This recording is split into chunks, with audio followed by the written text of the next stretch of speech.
Um filme surpreendente com muitas camadas, e o muso Ryan Gosling em um papel multifacetado e uma alegoria complexa sobre servir com renúncia, amizades improváveis e como a necessidade, o desespero e a esperança fazem com que pessoas fortes tomem decisões duras e pessoas fracas descubram que são muito mais fortes do que elas pensam que realmente são. Devoradores de Estrelas é um filme até difícil, tá, de resumir em poucos minutos de crítica, de resenha, porque vai e vem no tempo e no espaço, cara, com lembranças nos paradigmas de precisar fazer o necessário mesmo sabendo que não tem volta. Se sacrificar pelo bem comum, servir a algo maior do que você, enquanto explodem na sua cara viradas de trama dramáticas e emotivas pra caramba.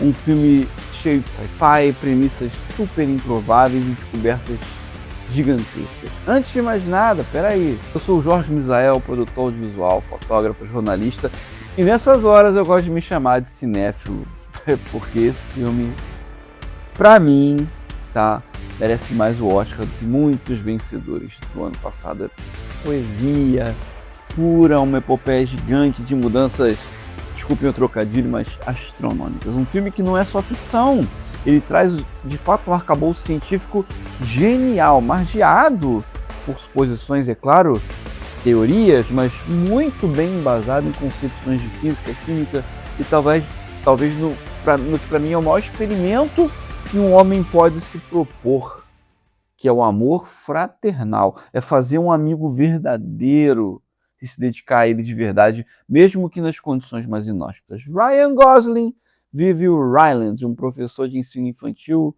feliz com a profissão, mas desacreditado no meio acadêmico por defender suas próprias teses e convicções bastante, digamos, não ortodoxas, tá? Formas de vida baseadas em algo que não a água, né? Ele um dia acaba fisgado por um grupo de cientistas e militares formado pelas grandes nações do mundo e precisa ajudar esse grupo contra uma ameaça silenciosa que a ciência acaba descobrindo, uma partícula que parece estar se multiplicando na superfície solar e se alimentando e destruindo o nosso Sol. Mas aí você me pergunta, tá, e o que isso tem a ver, Misael, com a vida humana, com a amizade e tal? Pô, mano, sobre amizade, a gente vai chegar lá. Calma, fica no vídeo, mas sobre a vida humana, não, deixa de ser burro. Se o nosso Sol for consumido ou perder força e calor, em poucas décadas o mundo esfria de tal maneira que uma nova era glacial extingue a vida na Terra. Né? Daí o desespero dos caras. A trama? Bom, vamos falar da trama, né? Depois de tanto girar e descobrir coisas ali que eu não vou ficar esmiuçando ponto por ponto, mas vai pra lá, vai pra cá, descobre isso, descobre aquilo, faz isso, faz aquilo, o nosso herói volta pra lá pra cena inicial, que é acordando em uma criohibernação, num espacial, né, num outro sistema solar, que ele vai descobrir que é um outro sistema solar, não é o nosso Sol, e ele precisando estudar como tentar salvar o nosso Sol usando ela mesma, a ciência. Mas tem um primeiro drama aí, na verdade alguns dramas. Ele não sabia o que ele estava fazendo ali. Não se lembra como é que ele foi parar na estação, porque ele nunca foi voluntário para o programa. Número 2, os voluntários, astronautas preparados, treinados, estão mortos nas outras criohibernações e ele está sozinho. Precisa parar e aceitar isso para poder tocar em frente e entender. E número 3, ele sabe, cara, que é uma viagem sem volta.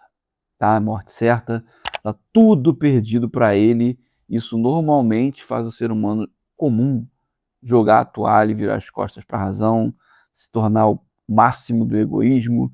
Afinal de contas, um cara solteiro, sozinho, longe do planeta, sem nada ganhar nem perder, ele ter que dedicar seus últimos esforços a tentar descobrir uma cura para algo que ele não conhece, numa estação que ele não foi voluntário, uma missão sem volta para um planeta que ele não sabe nem se existe ainda, ele inicialmente não sabe nem quanto tempo ele passou ali, não sabe como é que está a Terra.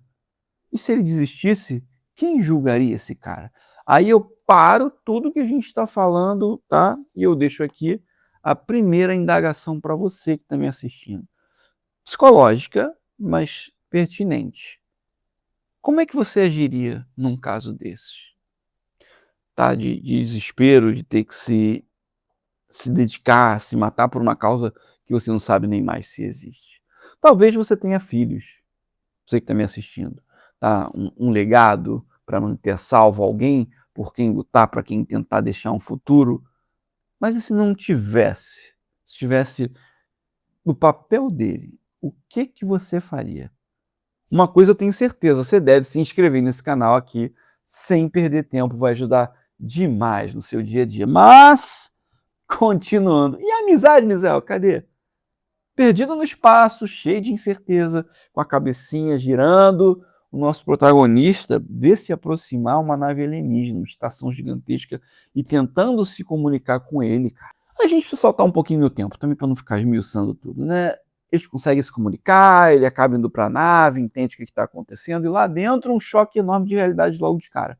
Um ente extraterrestre buscando comunicação, separado ali por uns vidros que o próprio ente fez, porque eles vivem em atmosferas absolutamente diferentes, a atmosfera de um é capaz de matar o outro, enfim, né? É uma forma de vida que aos poucos vai provando ser mais inteligente e até tão solitária quanto ele, dentro daquela nave gigantesca, né? E dali é que começa a surgir uma amizade inesperada, porque eles iniciam, né, um contato e vão passando por muita coisa junto, de se descobrindo e tal, de verdade. E nessa hora eu reitero que você deixe a sua opinião nos comentários aqui embaixo sobre o que você achou do filme e como é que você agiria no lugar dele nesses quesitos. E depois eu passo para aquela parte tão importante, matando esse primeiro momento do vídeo, que são os spoilers, né, cara? Então se você não assistiu ainda o filme, pausa aqui, se inscreve no canal, deixa nos favoritos, sei lá, cara, e depois volta, porque o debate vai ficar bom, calma. Alerta de spoiler dos Streaming Cast, cara, e o tema hoje é Devoradores de Estrelas. Que filme legal, né? Satisfatório demais. Uma viagem de sentimentos, arquétipos, de esperança.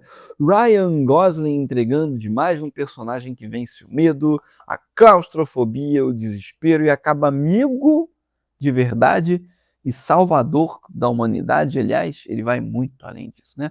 O filme tem seus momentos de humor bobinho, o poder da amizade, que eu tanto uso como meme, mas nele a amizade realmente muda tudo. Começamos, claro, na necessidade. São duas raças distintas e personificadas em entes que simplesmente não deveriam estar ali, tá? Eles deram a sorte de não ser arrastado para cima junto com os outros, entre todos os que foram treinados para isso nas suas tripulações. Mas como sobreviventes e única esperança de seus planetas, eles envidam o altruísmo e levam adiante a necessidade, se unem nesse filmaço com um IMDb incrível, com 4.3 de 5 estrelas no Adoro Cinema. Pô, pessoal brasileiro é muito caro. O pessoal lá é meio chato. O Rylance, né, o personagem do Ryan Gosling, entende muito de ciência e física. E como as línguas são muito distantes, ele cria um sistema de computador baseado nas ondas sonoras que o rock emite, né, a pedra, para traduzir as comunicações. E dá certo. O rock é tão evoluído que ele consegue assimilar a fala do Rylance, mas o oposto não rola. Aos poucos eles vão desvendando os mistérios científicos do tal do astrofágico, né, que é essa célula, esse ente, essa vidinha que vai comendo o Sol, que destrói estrelas pelo universo e que eles estão procurando uma forma de vencer. O Rock é um construtor absurdo, ele é de uma raça que desenvolve tudo a nível, inclusive molecular, cara. O bicho cria uma atmosfera capaz de gerar gravidade e suportar a vida humana com base em um encontro deles de 10 minutos. É demais, é absurdo, né? Juntos, eles descobrem como conter o astrofágico. Passam por poucas e boas para colher, né, uma amostra da bactéria que está ali nos arcos de um planeta, na atmosfera de um planeta que o astrofágico não entra. E eles descobrem que essa bactéria ela é capaz de comer, de matar esse algoz estelar, e que ela pode ser a forma que eles vão usar para destruir ele e salvar o sol deles, de cada um, né? E aí vem primeiro momento emocionante do filme, que é sobreviver a essa aventura, né. Passado isso, a emoção de verdade, que é o Rocky se jogando fora do próprio invólucro de segurança para salvar a vida do Rylance, cara. Resumidamente, o bicho que não tem características humanas acaba sendo mais humano do que muito humano que eu tenho certeza que você conhece não faria isso. Ele se sacrifica para salvar esse novo amigo dele, mesmo que isso signifique passar dessa para uma melhor e talvez até condenar o próprio planeta.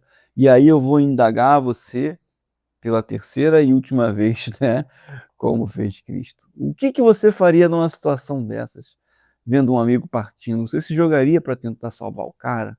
Sabendo que isso custaria com certeza a sua vida e talvez a da sua família? Aquele cara que você acabou de conhecer, mas que já se tornou um grande amigo, um grande parceiro de vida, o cara que ajudou você a conquistar tudo aquilo que você está levando para frente. Para um pouquinho. Se você precisar parar esse vídeo, pare, de verdade. Pensa, reflete. Porque o filme ele não te dá tempo de pensar. É um filme, ele vai acontecendo, mas a gente precisa refletir sobre essas coisas. Pensa aí. Mas vamos seguindo, né? Rylance acorda, entende tudo, vê o amigo ali caído, esvaído, destruído, para salvar a vida dele. E ele faz o que pode, leva o bicho de volta para a atmosfera dele, fecha ele lá, reza para tudo dar certo. E mesmo descrente, cara, dá certo. Não é bem uma alegoria de vida real, a gente sabe que coisas ruins acontecem e é isso, mas dá certo. Ali o Rocky revive, se restabelece, eles finalizam a pesquisa de cada um e, pô, chega o grande momento, né, cara, a despedida, cada um vai pro seu lado para salvar o seu próprio mundo, é aquela coisa emocionante de final feliz. Só que não, né. No meio do caminho, antes de mais nada é bom voltar a esse ponto, né. O o Rock e o Ryan eles conversam, e ele realmente vai entender uma coisa que o Rock não sabia, que o Ryland ele tá ciente de que aquilo ali é uma missão suicida, que ele tá ali só para tentar ajudar a humanidade. São mais de 4 anos de volta com a nave, e não existe mais criogenia, não tem alimento, então ele vai morrer de fome em algumas semanas, sei lá, meses. Mas ele conseguiu cumprir a parte dele, de fazer a pesquisa e de juntar as coisas que ele precisava para tentar salvar a humanidade. E ainda assim ele se despede do grande amigo, do salvador da vida dele, e cada um segue o seu caminho para um fim catártico, mas um pouco até mais real. Só que no meio do caminho, esse final feliz, mais ou menos feliz, tem um plot do plot.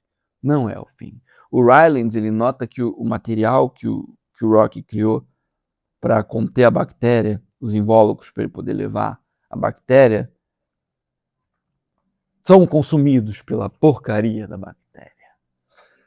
E aí ele pensa, cara, a nave toda desse meu amigo é feita desse material. As baterias estão ali e essa bactéria consome energia, ela vai destruir a nave dele e vai matar o meu amigo, consequentemente, o planeta dele. E agora, o que eu faço? E aí ele vai para o sacrifício final. Ele retribui, sem pensar duas vezes, o sacrifício do amigo dele. Retribui. Ele junta tudo que ele aprendeu, tudo que ele tem de pesquisa, pega todos os elementos, ele pega as cápsulas, né, os cyberbolts da nave dele, endereça tudo para a Terra e bota lá para o negócio ir passar os anos que for viajando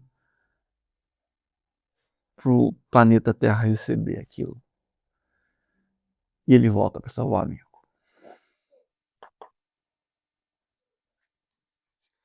E é isso. Ele volta para salvar um amigo dele. Eu vou até parar aqui. Ele volta para salvar o amigo dele. Ele prova pelas alegorias e pelo que a gente vê ali, o peso e a importância daquilo ali para ele, uma amizade verdadeira, e se reencontra, não mostra, mas eles se reencontram no meio do caminho, é óbvio, e ele consegue salvar o Rocky, consegue ajudar o Rocky com a nave dele a subverter aquilo ali, a acomodar, a condicionar novamente a bactéria e chegar no planeta. E aí tem aquele final mais bobildo, né? Apesar de ser surpreendente, né? Dele no planeta lá do Rocky, numa partezinha que foi feita pelo povo do Rocky, que é absurdo a capacidade deles construtiva.